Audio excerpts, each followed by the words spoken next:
Hello student, आप सभी लोगों का महादेव जी की क्लास में मैं स्वागत करता हूं। आज हम आपको पढ़ाने वाले हैं भारत में आम चुनाव के बारे में बताने जा रहे हैं। चलिए आइए देखते हैं क्या भारत में आम चुनाव, इसके बारे में हम जिक्र करने जा रहे हैं। क्या है भारत में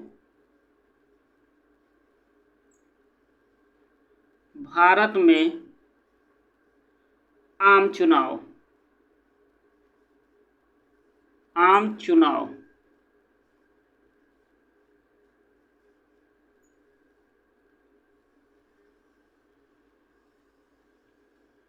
चलिए आइए थोड़ा इसके बारे में हम जिक्र कर लेते हैं। देखो, भारत में इससे पहले भी 1937 में प्रांतीय विधानमंडल के चुनाव हो चुके थे, लेकिन उस चुनाव से ब्रिटेन सरकार को कोई लाभ नहीं हुआ था, ना ही भारत सरकार को कोई उसका निष्कर्ष निकला था। फिर भारत में एक आम चुनाव कराने के लिए ब्रिटेन सरकार ने फिर से एक योजना बनाई। इस समय क्या हुआ कि जब 15 अगस्त 1945 को द्वितीय विश्व युद्ध खत्म होने वाला था, मतलब हम ये कह सकते हैं कि जापान ने आत्मसमर्पण कर दिया था, ठीक है, द्वितीय विश्व युद्ध में। उसके बाद क्या हुआ कि ब्रिटेन में आम चुनाव आ गए और आम चुनाव कराए गए ब्रिटेन में। उसके बाद आम चुनाव के बाद जो विंस्टन चर्चिल की जो कंजर्वेटिव पार्टी थी वो इस चुनाव में हार गई और लेबर पार्टी बहुमत के साथ सत्ता में आ गई ब्रिटेन में। जब बहुमत के साथ सत्ता में आ गई तो जो इसके प्रधानमंत्री बनाए गए, ठीक, लेबर पार्टी के, वो क्लेमेंट एटली बने। क्लेमेंट एटली जो थे वो भारत के प्रति सहानुभूति रखने वाले व्यक्ति थे। इन्होंने भारत सचिव की जिम्मेदारी किसे सौंपी? पैथिक लॉरेंस को सौंपी। ब्रिटेन में तो अब सत्ता परिवर्तन हो चुका था, ठीक, प्रधानमंत्री क्लेमेंट एटली बन गए थे और भारत सचिव पैथिक लॉरेंस बन गए थे। अब इन्होंने क्या किया कि भारत की तरफ अपना रुख किया। उस समय भारत में जो वायसराय थे उनका नाम था लॉर्ड वेवेल। लॉर्ड वेवेल को क्या किया कि प्रधानमंत्री ने ब्रिटेन बुलाया और ब्रिटेन बुला करके उनसे ये जायजा लिया कि भारत की स्थिति कैसी है, भारत की राजनीति कैसी चल रही है और क्या किया जाए कि भारत में जो चल रहा है उससे बेहतर सुधार हो सके। तो लॉर्ड वायसराय वेवेल ने क्या कहा कि अगर हम भारत में एक आम चुनाव करा देते हैं तो उससे ये पता चल जाएगा कि कौन किस पार्टी को कितने बहुमत मिले हैं और कौन किस क्षेत्र में कितना अच्छा कर रहा है। तो ब्रिटेन के प्रधानमंत्री जो थे क्लेमेंट एटली, उन्होंने कहा ठीक है, अगर आपकी ऐसी बात है तो हम भारत में क्या करते हैं, एक आम चुनाव करा देते हैं। जब आम चुनाव कराया गया तो जो केंद्रीय विधानमंडल हो गया, प्रांतीय विधानमंडल हो गया, इनमें क्या हुआ कि 11 प्रांतों में से 8 प्रांतों में कांग्रेस की बहुमत के साथ जीत दर्ज की। कहाँ पे? बम्बई हो गया, मद्रास हो गया, संयुक्त प्रांत हो गया, बिहार हो गया, उड़ीसा हो गया, असम हो गया, मध्य प्रांत हो गया, उत्तर पश्चिमी सीमा प्रांत हो गया। इन जगहों पर कांग्रेस ने क्या किया कि बहुमत हासिल करके अपना मंत्रिमंडल गठित किया। वहीं पे बंगाल और सिंध में क्या किया, मुस्लिम लीग ने अपनी सरकार बनाई। उसके बाद पंजाब का क्षेत्र जो बचा हुआ था वहां पे 2 पार्टियों ने मिलकर के अपनी सरकार बनाई, कांग्रेस और अकाली दल। इन दोनों ने मिलकर के वहां पे यूनियनिस्ट पार्टी की सरकार बनाई गई, ठीक है। इस चुनाव से एक बात तो साफ हो गया था कि जो भारतीय मुसलमानों पर अधिक प्रभाव रखने वाली संस्था जो मुस्लिम लीग थी ना, मुस्लिम लीग के ऊपर कांग्रेस का मुसलमानों पर विशेष प्रभाव नहीं पड़ सका। इसीलिए पाकिस्तान बनने की संभावना जो थी वो और बढ़ गई, ठीक है। चलिए आइए बात कर लेते हैं भारत में आम चुनाव के कुछ महत्वपूर्ण फैक्टों की बात करने हम जा रहे हैं जो आपके एग्जाम के बेस से इम्पोर्टेंट है। चलिए देखते हैं। भारत में आम चुनाव कब कराए गए थे? पहली बार 1937 में कराए गए थे और दूसरी बार कब कराए गए? दिसंबर 1945 में। चलिए आइए देखते हैं।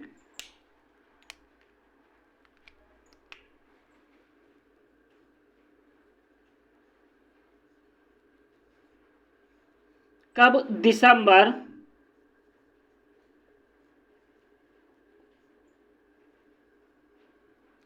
1945 को आम चुनाव कराए गए।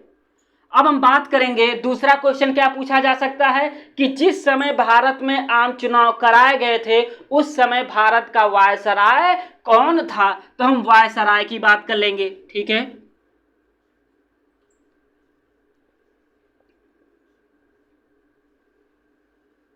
वायसराय कौन था? Lord Wavell. ठीक है, अब हम बात करेंगे कि ब्रिटेन के प्रधानमंत्री कौन थे। किसकी बात करेंगे? ब्रिटेन प्रधानमंत्री।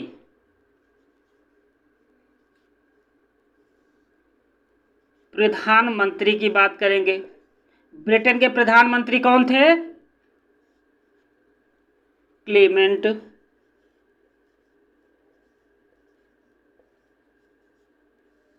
एटली। ठीक है, भारत सचिव किसको बनाया गया? क्योंकि सत्ता परिवर्तन हो चुका था। भारत सचिव किसे बनाया गया? पैथिक लॉरेंस को। पैथिक लॉरेंस, इनको क्या बनाया गया था? भारत सचिव बनाया गया था।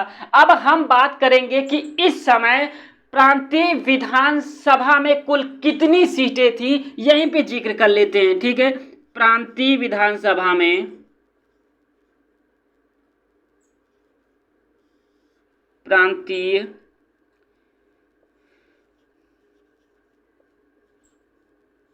विधानसभा में कुल सीट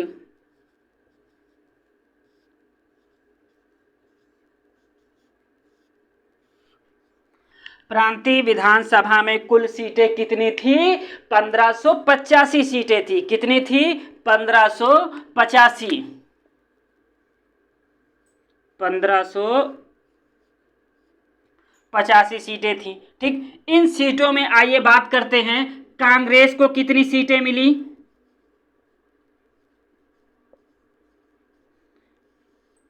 मुस्लिम लीग को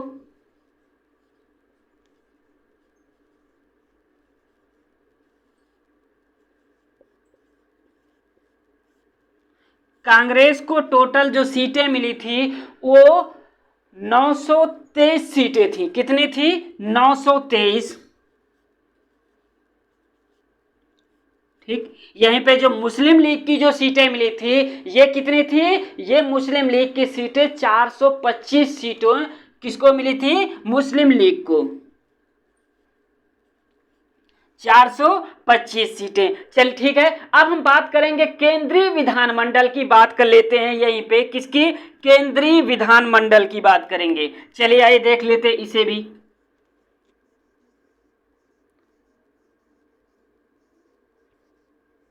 केंद्रीय विधानमंडल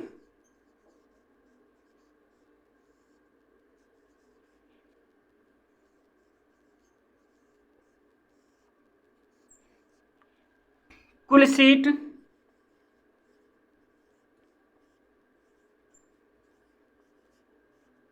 कितनी थी? 102। ठीक, अब हम बात करेंगे कि कांग्रेस को इनमें से कितनी सीटें मिली थी।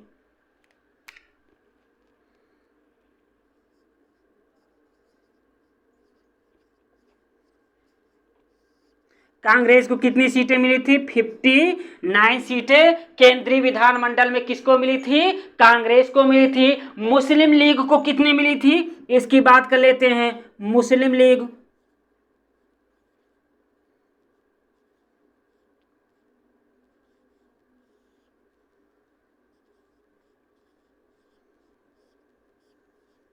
ठीक है, किसकी बात करेंगे हम? मुस्लिम लीग की बात करेंगे। मुस्लिम लीग को केंद्रीय विधानसभा में कितनी सीटें प्राप्त हुई थी? 30 सीटें प्राप्त हुई थी। ये सारे क्वेश्चन आपके एग्जाम में बनेंगे। वहीं पे अकाली दल को कितनी सीटें मिली थी?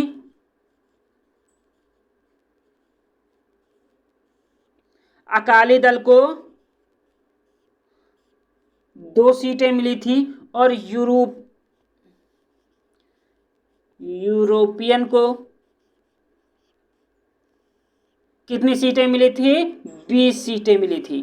ठीक, टोटल 20 यूरोपियनों को, सॉरी तब तो ज्यादा हो जाएगा, इससे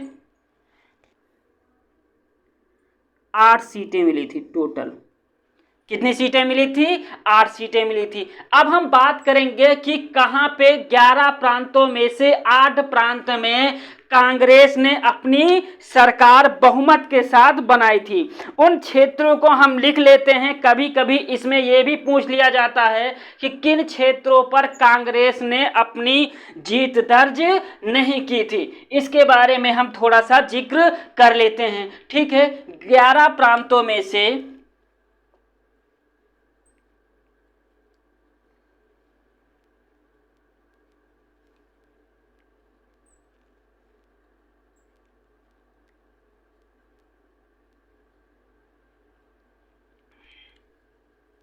वैसे उतना तो ज़्यादा नहीं पूछा जाता है कि कौन कौन से प्रांतों में अपनी सरकार बनाई थी, लेकिन कभी कभी जो है पूछ लिया जाता है। ठीक है, चलिए नोट भी कर लेते हैं।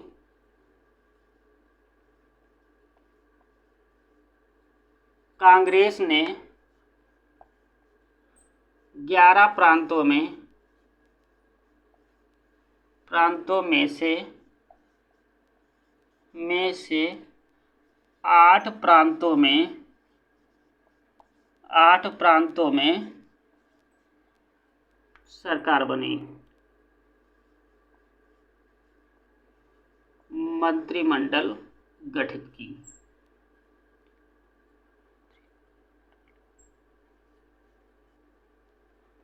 मंत्रिमंडल गठित की।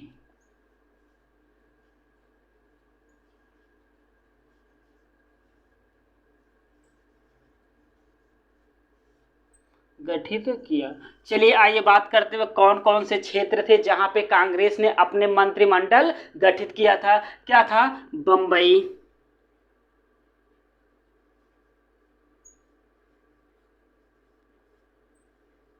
मद्रास, मध्य प्रांत,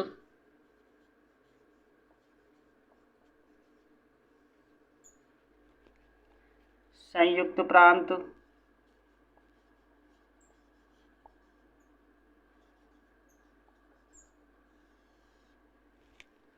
उड़ीसा, बिहार, 1 2 3 4 2 6, और का क्या छूट गया है? असम,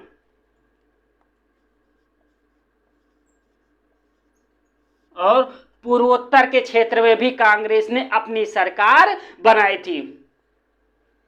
उत्तर पश्चिमी सीमा प्रांत,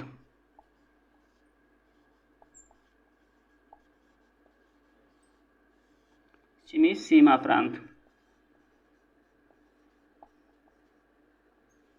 उत्तर पश्चिमी सीमा प्रांत ने भी कांग्रेस ने अपनी सरकार बनाई थी। हो गया 8, हो गया 2 4 6 2 8 प्रांतों में। ठीक है, और किन प्रांतों में मुस्लिम लीग ने अपनी सरकार बनाई थी? ठीक है, मुस्लिम लीग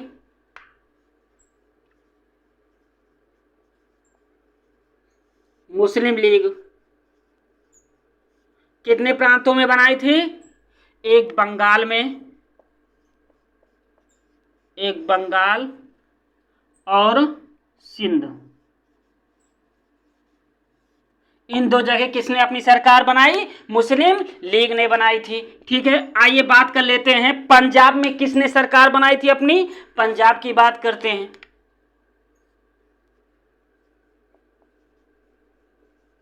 पंजाब में अपनी सरकार किसने बनाई थी?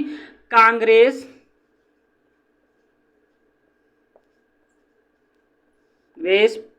प्लस अकाली दल,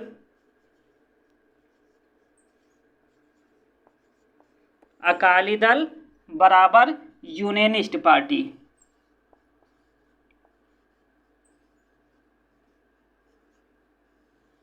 निस्ट पार्टी, ठीक है, समझ गए आप लोग। इन इन जगहों पर चुनाव हुए थे और इन इन जगहों पे इन इन लोगों ने सत्ता हासिल किया था। चलिए आइए अब बात कर लेते हैं कुछ इंपॉर्टेंट फैक्ट के बारे में।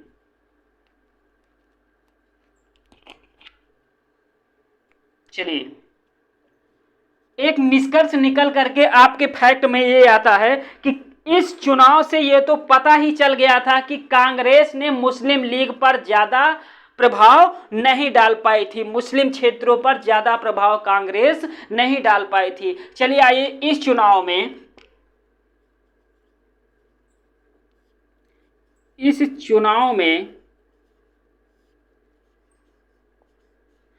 चुनाव में मुस्लिम लीग पर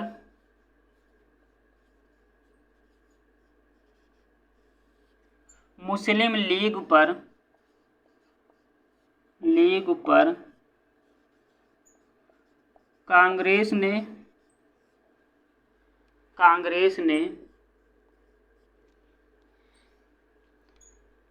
कुछ विशेष प्रभाव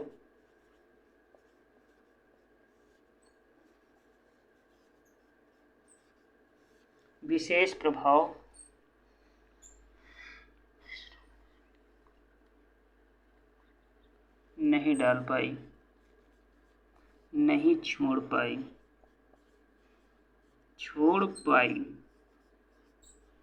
इससे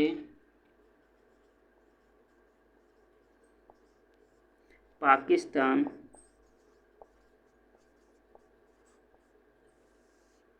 बनने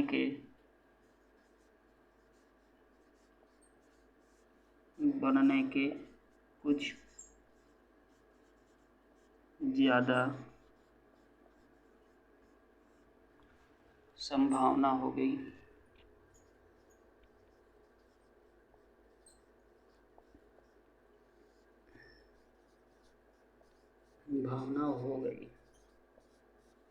ठीक है,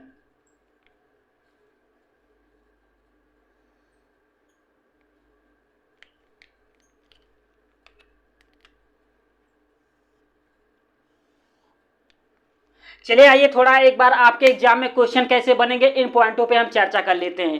पहला क्वेश्चन बनेगा, भारत में आम चुनाव कब कराए गए थे? भारत में आम चुनाव दिसंबर 1945 में कराए गए थे, पहला क्वेश्चन। दूसरा क्वेश्चन ये बनेगा कि जब भारत में आम चुनाव कराए गए थे उस समय भारत के वायसराय कौन थे? तो उस समय भारत के वायसराय कौन थे? Lord Wavell. ठीक है, तीसरा क्वेश्चन आपके एग्जाम में यह बनेगा कि जिस समय भारत में आम चुनाव हुए थे उस समय किस पार्टी का ब्रिटेन में सरकार बना था? तो लेबर पार्टी का। किसका? Labour party.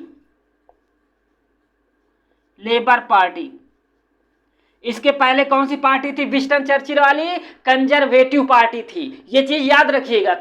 ठीक है, विंस्टन चर्चिल किस पार्टी के प्रधानमंत्री थे?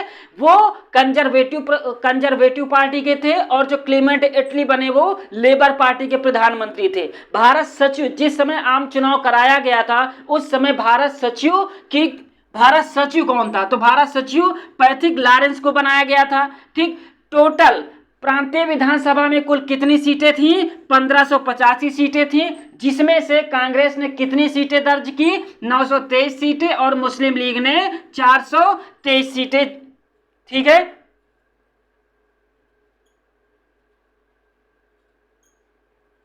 ठीक है, बाकी सीटें अदर पार्टियों ने दर्ज की थी, उनका जिक्र हम यहां पे नहीं कर रहे हैं। केंद्रीय विधानमंडल में कुल कितनी सीटें थी? 102 सीटें थी। ठीक है, कांग्रेस ने 59, मुस्लिम लीग ने 30, अकाली दल ने 2 और यूरोपियनों ने 8 सीटें दर्ज किया था। ठीक है, कहां कहां पे कांग्रेस ने अपनी सरकार बनाई थी? कहां कहां पे? बम्बई में बनाई थी, मद्रास में बनाई थी, मध्य प्रांत, संयुक्त प्रांत और बिहार, उड़ीसा, बिहार, असम और उत्तर पश्चिमी सीमा प्रांत पर कांग्रेस ने अपनी सरकार बनाई थी। ये चीजें आप लोग याद रखिएगा, इसको नोट कर लीजिएगा। ये आपके फैक्ट हैं, डायरेक्ट फैक्ट हैं जो आपके एग्जाम के बेस से इंपॉर्टेंट है। ठीक है, चलिए आइए आगे बात करते हैं, अगले पॉइंट की तरफ बढ़ते हैं। हम मिटा दिया जाए, ठीक है।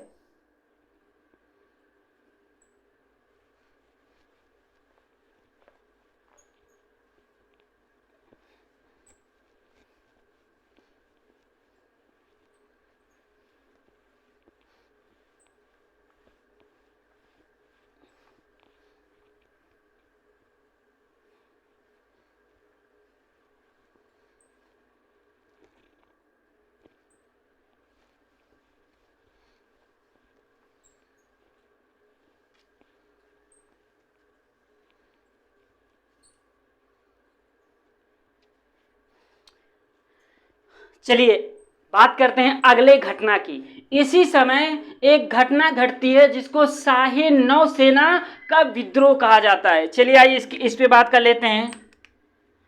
शाही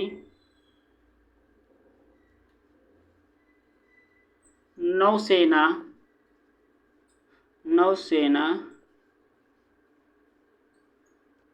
का विद्रोह,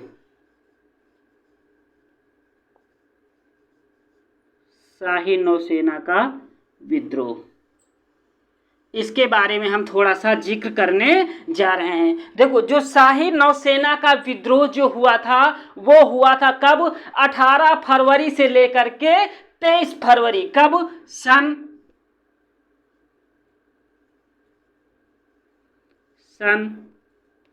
18 फरवरी 18 फरवरी से लेकर के कब? 23 फरवरी 23 फरवरी, ठीक, 18 फरवरी से लेकर के 23 फरवरी ये शाही नौसेना का विद्रोह हुआ था। अब हम बात करेंगे कि ये विद्रोह किसने किया था, किस बटालियन ने किया था, कहां पे किया था, इसके बारे में हम जानेंगे। कहां पे शुरू किया गया था, शुरुआत कहां से हुई थी, इसके बारे में जिक्र कर लेते हैं। शुरुआत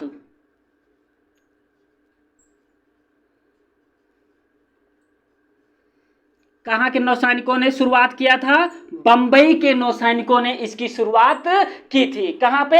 बंबई में।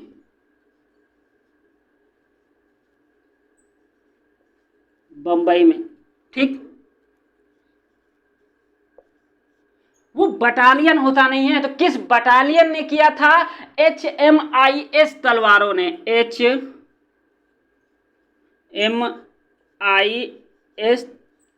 तलवार के 1100 नाविकों ने शुरू किया,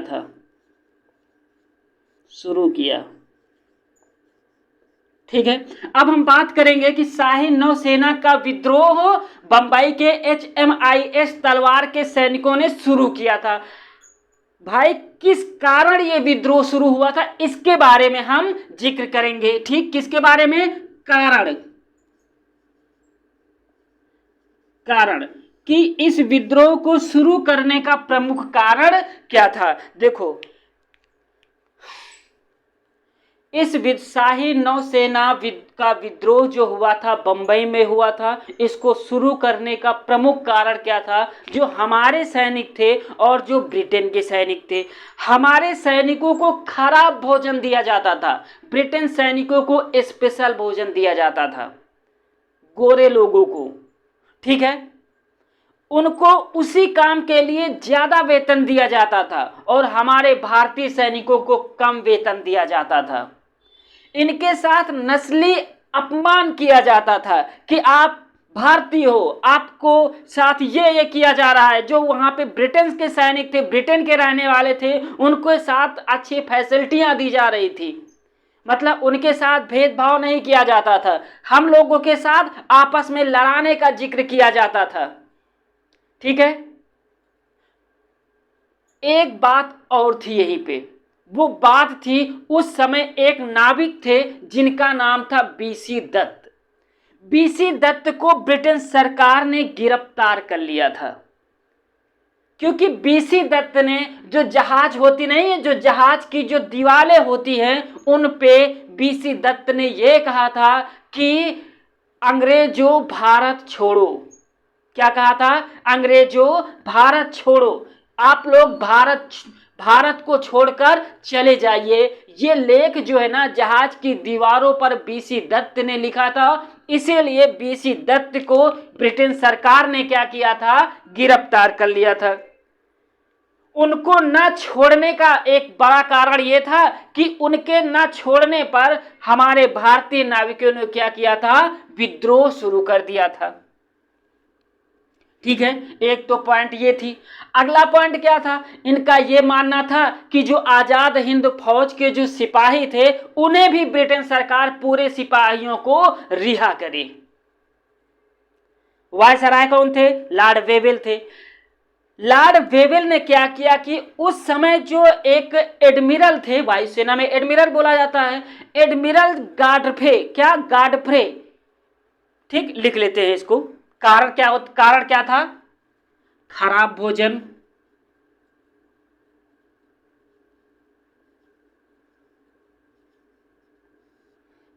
भोजन, कम वेतन,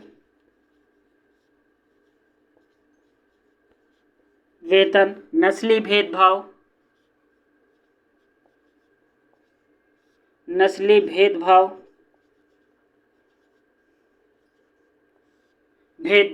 ठीक है।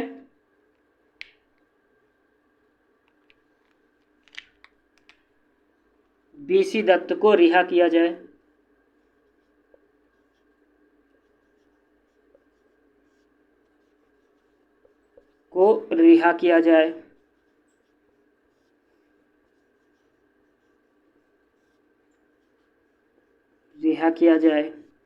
और आजाद हिंद फौज के सैनिकों को रिहा किया जाए।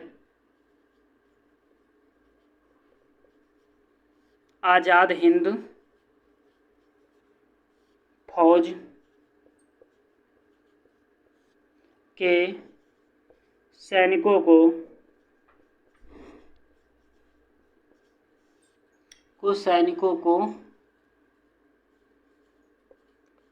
रिहा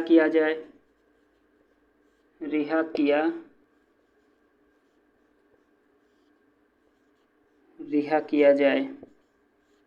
ठीक है, चलिए बात कर लेते हैं कि इस समय वायसराय कौन थे। इनकी बात करेंगे। वायसराय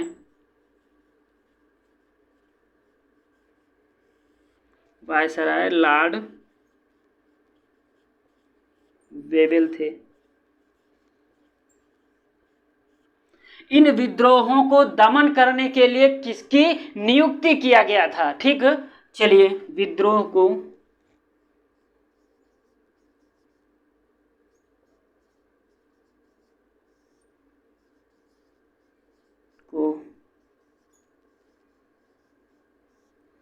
दमन के लिए भेजे गए।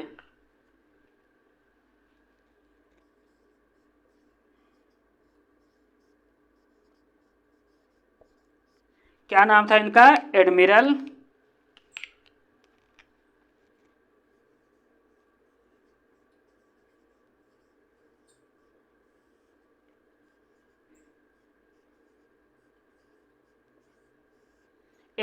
गाडफ्रे को इन विद्रोह को दमन करने के लिए भेजा गया था। इन्होंने ये कहा कि हम, ठीक है, इन्होंने ये कहा कि जो ब्रिटिश सरकार जो है आपकी मांगों को मानने के लिए तैयार है, लेकिन आप लोग क्या करिए, इन विद्रोहों को खत्म कर दीजिए। लेकिन धीरे धीरे जो ये विद्रोह था ना, बढ़ता चला गया। पहले अंबाला, जबलपुर, कराची में क्या किया गया थी कि हमारे नाविकों के साथ बहुत दमनात्मक तरीके से उनका दमन ब्रिटिश सरकार द्वारा किया गया। लेकिन जब इसका दमन ना कर सके तो इन्होंने, गाडफ्रे ने क्या किया कि अगर आप लोग आत्मसमर्पण नहीं करते हैं तो हम आप लोगों के ऊपर बमबारी करके पूरी नौसेना को ही नष्ट करने की धमकी इन्होंने दे दिया। नौसेना के लोगों ने इंकलाब जिंदाबाद, जय हिंद, मुस्लिम एकता एक हो, ठीक है, और ब्रिटिश साम्राज्य मुर्दाबाद, आजाद हिंद फौजियों को रिहा किया जाए, इन सारे नारों पे भारतीय नाविक डटे रहे। लेकिन इन्हीं के बीच में जिन्ना और पटेल, मोहम्मद अली जिन्ना और सरदार वल्लभ भाई पटेल, उन्होंने ये देखा कि अब जो है इस आंदोलन को बहुत बहुत बुरी तरीके से इनको दमन करने के लिए ब्रिटिश सरकार जो है ना वो प्लान बना रही है। इसीलिए जिन्ना और पटेल के समझाने पर हमारे नाविकों ने क्या किया, आत्मसमर्पण कर दिया। आत्मसमर्पण करते हुए उन्होंने ये कहा कि हम जो है ब्रिटिश सरकार के सामने आत्मसमर्पण नहीं कर रहे हैं, हम जो समर्पण कर रहे हैं वो भारत के सामने समर्पण कर रहे हैं। ये हमारे देश के नाविकों ने ये कहा था। ठीक है, चलिए आइए कुछ पॉइंट लिख लेते हैं इसी में। क्या है पॉइंट हमारा? कराची के नाविकों का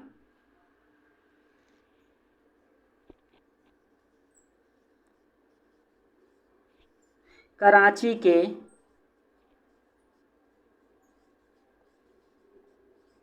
नाविकों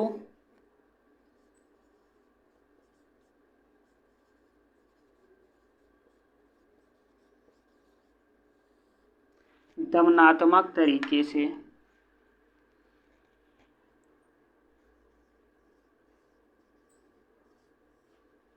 से आत्मसमर्पण कराया गया।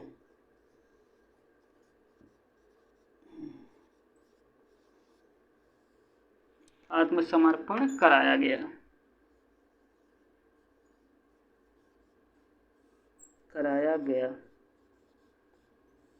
ठीक है, नौसेना के विद्रोहियों ने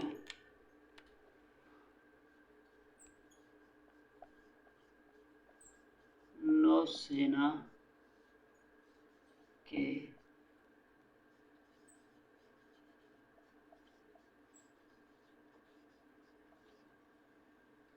विद्रोहियों ने नारा लगाया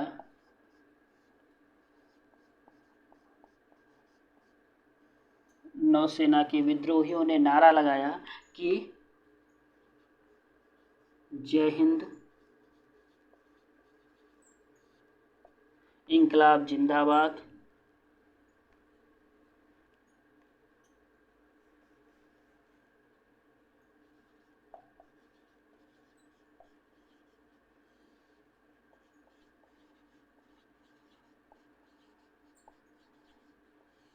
जिंदाबाद, हिंदू मुस्लिम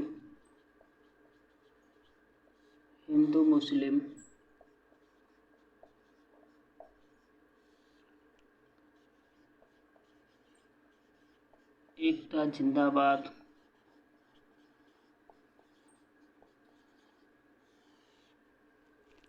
ब्रिटिश सरकार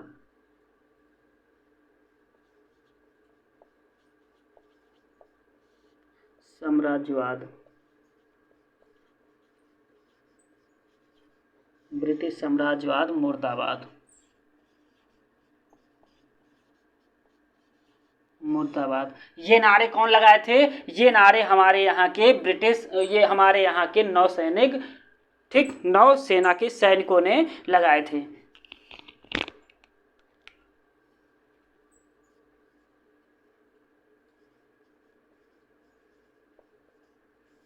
सरदार पटेल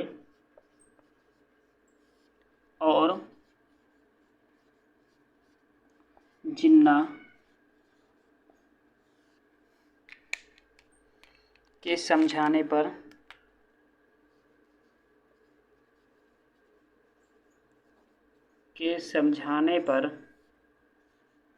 ब्रिटिश सरकार समझाने पर नौसैनिकों ने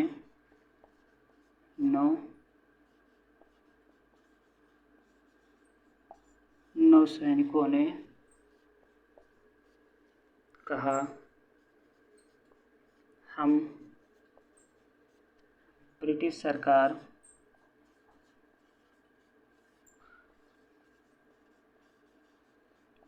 सरकार के सामने नहीं बल्कि भारत के सामने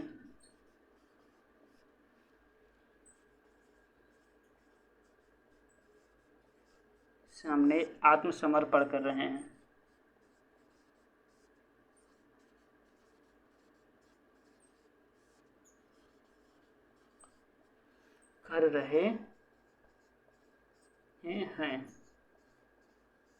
ठीक है, ये थे शाही नौसेना के कुछ प्रमुख विद्रोह की घटना के बारे में। आपसे क्वेश्चन क्या पूछा जाएगा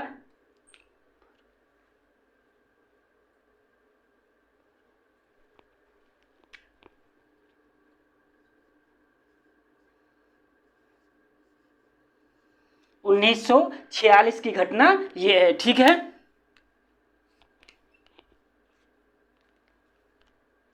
चलिए ये आपके एग्जाम के बेस से इंपॉर्टेंट है, आप लोग इसको नोट कर लीजिए। बस क्वेश्चन यही पूछा जाए, बीसी दत्त को क्यों ब्रिटिश सरकार ने गिरफ्तार किया था? क्योंकि बीसी दत्त ने जो ब्रिटेन की जो नाविक नौसेना की जो दीवार थी ना, उस पे इन्होंने लिखा था कि अंग्रेजों भारत छोड़ो। इसका लेखन बीसी दत्त ने किया था, इसीलिए बीसी दत्त को ब्रिटेन सरकार ने गिरफ्तार कर लिया था। एक मांग नौसेना की ये भी थी, नौसेना के विद्रोहियों की, कि बीसी दत्त को रिहा किया जाए। ठीक है, ये कुछ पॉइंट थे जो आपके एग्जाम के बेस से इंपॉर्टेंट है। आप लोगों से मिलते हैं नेक्स्ट वीडियो में, तब तक के लिए थैंक यू।